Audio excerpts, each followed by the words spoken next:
Hey, welcome friends back to another Mercy Moment Emery episode, and I'm excited to close out our series, The Freedom of Forgiveness, in a final installment to this series. And today, friends, whatever time of day, whatever circumstances you may be facing, I want to invite you to the table for a conversation about how to seek forgiveness, how to ask for forgiveness. I think in a time where shame is rampant, and I think a lot of us in our upbringings and in our environments growing up, we've been introduced and experienced the language of shame. And there's a huge difference here that I want to address to start this episode out. Shame says I am something wrong. However, conviction says I did something wrong. And I want you to catch this difference, friends. I want us to catch this together. Shame says I am something wrong, but conviction says I did something wrong. And the motivation for which I seek forgiveness is really important, because the motivation produces the result and the outcome. And I think it's so vital to come with that pure heart and understanding that what I do does not define me, but is rather an opportunity to refine me. Not defined, but refined.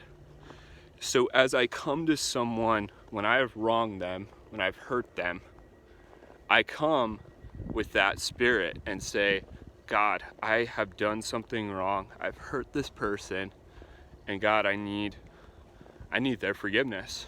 So coming in that heart and saying, I have wronged you. When I ask for forgiveness, it isn't about me, it's about the person in front of me. So I come with that heart that I have hurt them, and I'm grieved that I have hurt them. I'm hurt that I've hurt. So I come with that intentional mindset of seeking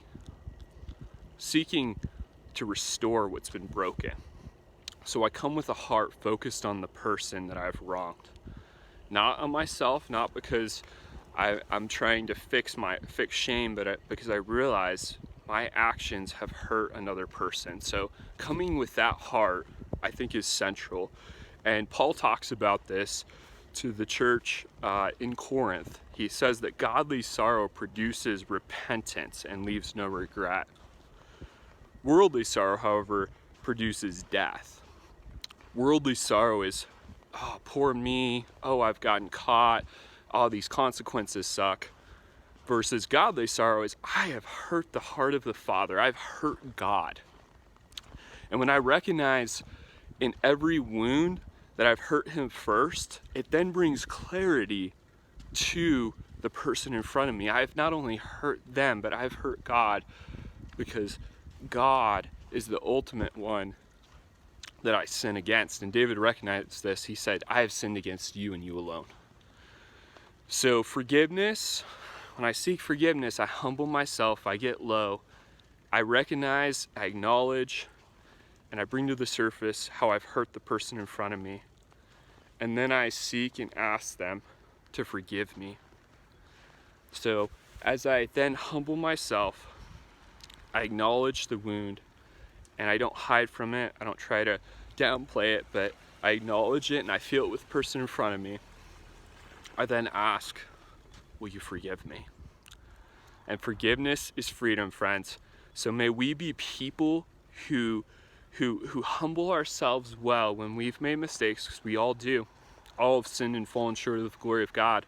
When we humble ourselves before the Father first, we then can come into context of relationship and rightly acknowledge how we've hurt, wounded, or offended others, and we can rebuild bridges that have been burned. And a process of rebuilding trust, rebuilding emotional depth and that emotional bank to the point that we become people of restoration. So until next time, friends, let's move into the realm of forgiveness by not only extending it, but receiving it well. First from the Father, realizing he paid a price. Just as I said at the thesis of this series, Jesus paid way too high of a price for us to walk in unforgiveness. unforgiveness of others, unforgiveness of ourselves, and then being a catalyst of that forgiveness and seeking it when we have wronged others, because we each make mistakes, we each fall short, and sometimes not intentionally, but just in our fallenness. So humbling ourselves and rebuilding and seeking to restore what's been broken. So let's do that, let's live that, let's thrive in that place. Until next time, friends, onwards and upwards with grace and grit.